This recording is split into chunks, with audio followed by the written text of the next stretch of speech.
Livre de l'Apocalypse, chapitre 18. Après cela, je vis descendre du ciel un autre ange, qui avait une grande autorité, et la terre fut éclairée de sa gloire. Il cria d'une voix forte, disant « Elle est tombée, Babylone la grande. Elle est devenue une habitation de démons, un repère de tout esprit impur, un repère de tout oiseau impur et odieux, parce que toutes les nations ont bu du vin de la fureur de son impudicité, et que les rois de la terre se sont livrés avec elle à l'impudicité, et que les marchands de la terre se sont enrichis par la puissance de son luxe. Et j'entendis du ciel une autre voix qui disait « Sortez du milieu d'elle, mon peuple, afin que vous ne participiez point à ses péchés, et que vous n'ayez point de part à ses fléaux, car ses péchés se sont accumulés jusqu'au ciel, et Dieu s'est souvenu de ses iniquités. Payez-la comme elle a payé, et rendez-lui au double selon ses œuvres. Dans la coupe où elle a versé, versez-lui au double. Autant elle s'est glorifiée et plongée dans le luxe, autant donnez-lui de tourments et de deuil.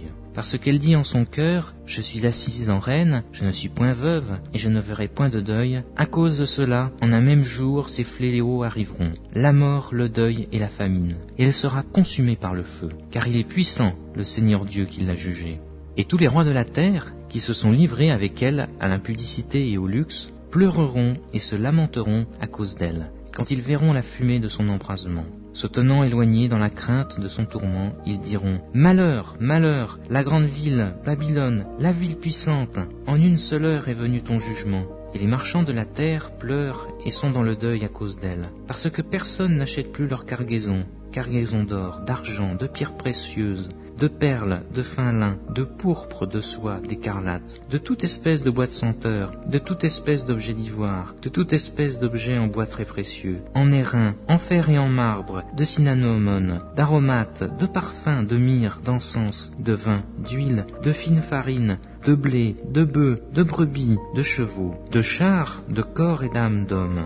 Les fruits que désirait ton âme sont allés loin de toi, et toutes les choses délicates et magnifiques sont perdues pour toi, et tu ne les trouveras plus. Les marchands de ces choses, qui se sont enrichis par elles, se tiendront éloignés, dans la crainte de ton tourment. Ils pleureront et seront dans le deuil, et ils diront « Malheur, malheur, la grande ville qui était vêtue de fin lin, de pourpre et d'écarlate, et parée d'or, de pierres précieuses et de perles.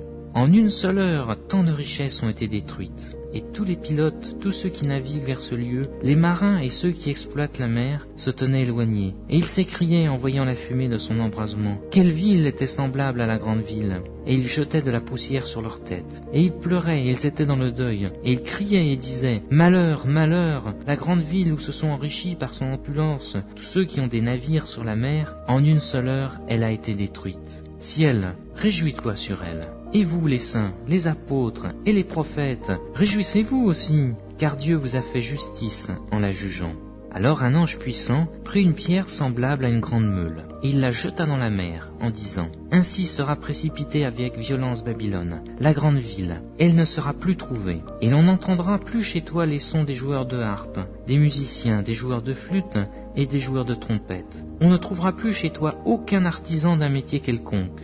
On n'entendra plus chez toi le bruit de la meule, la lumière de la lampe ne brûlera plus chez toi, et la voix de l'époux et de l'épouse ne sera plus entendue chez toi, parce que tes marchands étaient les grands de la terre, parce que toutes les nations ont été séduites par tes enchantements, et parce qu'on a trouvé chez elles le sang des prophètes et des saints, et de tous ceux qui ont été égorgés sur la terre.